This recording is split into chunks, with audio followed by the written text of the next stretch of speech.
A special thank you to each of our subscribers who make this channel possible. Here's today's story. In a historic moment for Native American communities, U.S. President Joe Biden formally apologized on Friday for the government's long-standing boarding school system that forcibly separated Indigenous children from their families. During his visit to the Gila River Indian community in Arizona, Biden described the boarding school policies as a blot on American history and expressed deep regret for the suffering caused to Native American families over decades. "It's a sin on our soul," he declared, his voice heavy with emotion and anger. Quite frankly, there's no excuse that this apology took 50 years to make. This heartfelt apology comes as part of a broader effort by the Biden administration to acknowledge and address the historical injustices faced by Native Americans. The boarding school system, which operated for over a century, aimed to assimilate Indigenous children into white society, often resulting in severe abuse and neglect. An investigation by the Interior Department revealed that at least 973 Native American children died while attending these schools, with many more suffering trauma that would last a lifetime. Biden's acknowledgement of this painful history is seen as a crucial step towards healing and reconciliation. During his speech, Biden emphasized the need for the nation to confront its past, stating, "While darkness can hide much, it erases nothing." He called upon Americans to understand both the good and the bad aspects of their history. The president's visit to Indian country is also politically significant as it seeks to strengthen ties with Native American voters ahead of the upcoming elections, particularly in battleground states like Arizona.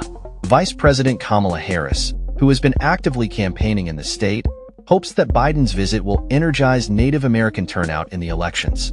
The relationship between the Democratic Party and Native American communities has been historically strong, but turnout rates among these voters have lagged. "The race is now a turnout grab," said Mike O'Neill, a nonpartisan pollster. As both Biden and Harris work to galvanize support, they are also facing a competitive landscape, with the former President Donald Trump challenging Harris in the upcoming race. The administration's outreach to Native American communities has intensified, with both Harris and other Democratic leaders meeting with tribal leaders in recent months.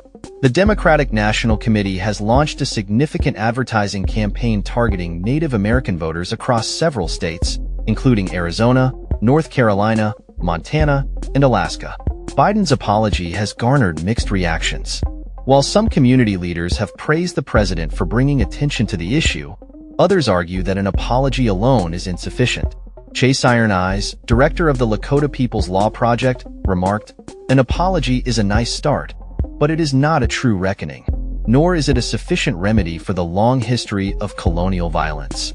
Survivors of the boarding school system, like Ramona Charette Klein, have expressed hope that this acknowledgement will lead to greater awareness and support for Native American issues. Klein, a boarding school survivor herself, noted, "I do think that will reflect well on Vice President Harris, and I hope this momentum will continue." Under Biden's administration, significant strides have been made to improve the relationship between the federal government and tribal nations. Biden has designated several sacred sites as national monuments and directed substantial federal funding to tribal communities, helping to improve infrastructure and access to essential services. As the election approaches, both Biden and Harris are keenly aware of the importance of the Native American vote. With the stakes higher than ever, they are determined to ensure that Indigenous voices are heard and that their needs are addressed. As Biden stated during his visit, the pain caused by the federal Indian boarding school policy will only be a significant mark of shame, a blot on our record history. This apology is just the beginning of a long overdue conversation about healing and justice for Indigenous peoples in America. That's all for this story. We upload videos every day covering many different subjects, so hit that subscribe button to stay informed. Thanks for watching.